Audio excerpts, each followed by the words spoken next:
ఆర్థిక నివేదికలు, financial statements అనగానే మనకేమనిపిస్తుంది? అన్ని అంకెలు, లెక్కలు, కరెక్ట్? ఒక కంపెనీ ఎంత బలంగా ఉందో చెప్పే ఒక రిపోర్ట్ కార్డ్ లాంటిది అనుకుంటాం. అంతా క్లియర్గా, నిజాయితీగా ఉంటుందని అనుకుంటాం. కానీ నిజంగా అంత సింపుల్గా ఉంటుందా విషయం? ఆ నెంబర్లో వెనుక ఓ పెద్ద కథే ఉంటుంది. ఆ కథేంటో ఈ విశ్లేషణలో చూద్దాం. సాధారణంగా పుస్తకాల్లో చూస్తే ఫైనాన్షియల్ రిపోర్టింగ్ ముఖ్య ఉద్దేశమేంటంటే ఒక కంపెనీ ఎంత లాభాల్లో ఉంది, దాని ఆర్థిక పరిస్థితి ఏంటి అనేది ఖచ్చితంగా పారదర్శకంగా చెప్పడం. వినడానికి చాలా ఆదర్శంగా ఉంది కదా. చాలా వరకు అందరూ అనుకునేది కూడా ఇదే. అయితే అసలు కథ ఇక్కడే మొదలవుతుంది.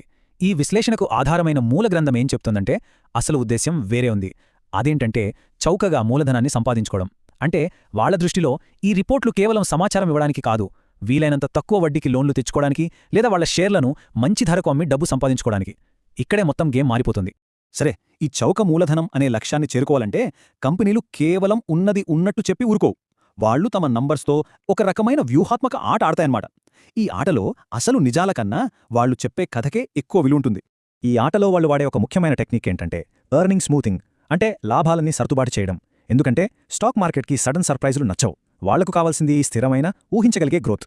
అందుకనే కంపెనీలేం చేస్తాయంటే నిజానికి లాభాల్లో హెచ్చుతగ్గులు ఉన్నా కూడా ప్రతి క్వార్టర్లోనూ మా లాభాలు మెల్లగా పెరుగుతూనే ఉన్నాయని ఒక చిత్రాన్ని క్రియేట్ చేస్తాయి. అదొక భ్రమనమాట. మరి స్మూతింగ్ ఎలా చేస్తారు? ఇక్కడొక ఆసక్తికరమైన విషయం ఏంటంటే వాళ్లు వాడే చాలా పద్ధతులు పూర్తిగా చట్టబద్ధమైనవే. ఉదాహరణకి టార్గెట్ రీచ్ అవ్వడానికి నెక్స్ట్ క్వార్టర్లో జరగాల్సిన సేల్స్ని ఇప్పటి ఖాతాలో చూపించడానికి స్పెషల్ డిస్కౌంట్లు ఇస్తారు. లేదా ఒకవేళ ఈ క్వార్టర్లో లాభాలు మరీ ఎక్కువగా వచ్చేశాయనుకోండి, భవిష్యత్తులో పెట్టాల్సిన ట్రైనింగ్ ఖర్చులో, మెయింటెనెన్స్ ఖర్చులో ఇప్పుడే పెట్టేసి లాభాన్ని కొంచెం తగ్గిస్తారు. ఇదంతా ఒక బ్యాలెన్సింగ్ యాక్ట్ లాంటిది.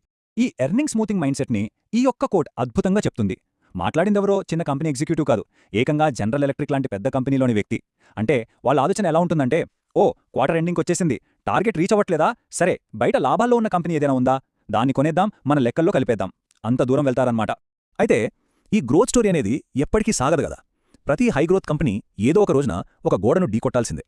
అదేంటంటే వృద్ధి ఆగిపోవడం. గ్రోత్ నెమ్మదిస్తుంది, కానీ వాళ్ళు చెప్పే కథ మాత్రం ఆగదు.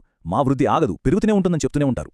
ఎందుకు ఈ అనంతమైన వృద్ధి అనేది ఒక ఫ్యాంటసీ అంటే దాని కొన్ని సింపుల్ కారణాలున్నాయి. ఒకటి, మార్కెట్ సంతృప్త స్థాయికి వచ్చేస్తుంది, అంటే ఆ ప్రోడక్ట్ కొనాలనుకున్న వాళ్ళందరూ కొనేస్తారు.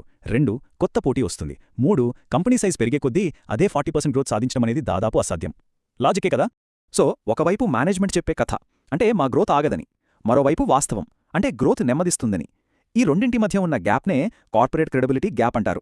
ఈ గ్యాప్ని పట్టుకోవడమే అనలిస్టులకు అసలైన ఛాలెంజ్. ఎందుకంటే అసలు నిజం అక్కడే దాక్కునుంటుంది. ఈ గ్రోత్ స్టోరీ దెబ్బతినడం అనేది ఏదో ఒక కంపెనీకి జరిగేది కాదు, ఇదొక కామన్ ప్యాటర్న్. కొన్ని ఉదాహరణలు చూద్దాం.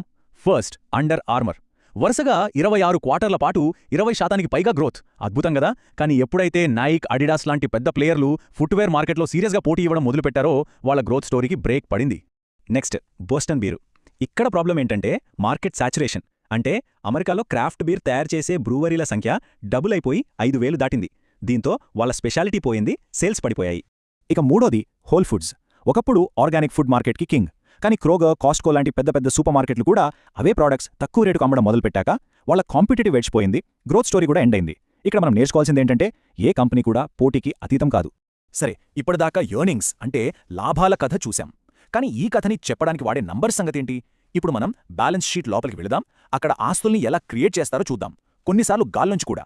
ఒక కంపెనీ ఇంకో కంపెనీని కొన్నప్పుడు ఒక మ్యాజిక్ జరుగుతుంది. అదే గుడ్ విల్. అంటే కొంటున్న కంపెనీ పుస్తక విలువ కన్నా ఎక్కువ డబ్బు చెల్లించినప్పుడు ఆ ఎక్స్ట్రా అమౌంట్ని గుడ్ విల్ అనే ఒక కనిపించని ఆస్తిగా బ్యాలెన్స్ షీట్లో చూపిస్తారు. ఈ టేబుల్లో చూడండి. టార్గెట్ కంపెనీ అసలు విలువ $60 మిలియన్. కానీ దానికి $120 మిలియన్లు చెల్లించారు. మరి ఆ ఎక్స్ట్రా $60 మిలియన్లు అదే గుడ్ విల్. దాన్ని ఒక కొత్త ఆస్తిగా యాడ్ చేసేశారంతే. మొత్తం ఆస్తులు 1,400 మిలియన్ల నుంచి 1,460 మిలియన్లకు పెరిగిపోయాయి. ఇదొక అకౌంటింగ్ ట్రిక్ అన్నమాట. $23 బిలియన్. ఏంటి ఈ నంబర్ అనుకుంటున్నారా?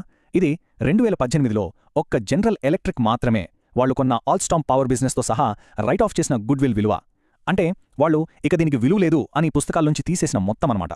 దీన్ని బట్టి అర్థం చేసుకోవచ్చు ఈ పేపర్ మీద ఆస్తి ఎంత తొందరగా గాల్లో కలిసిపోతుందో. అందుకే ఈ ప్రశ్న వస్తుంది. గుడ్ విల్, పేర్లో గుడ్ ఉంది, కానీ ఇది నిజంగా ఎంత మంచిది?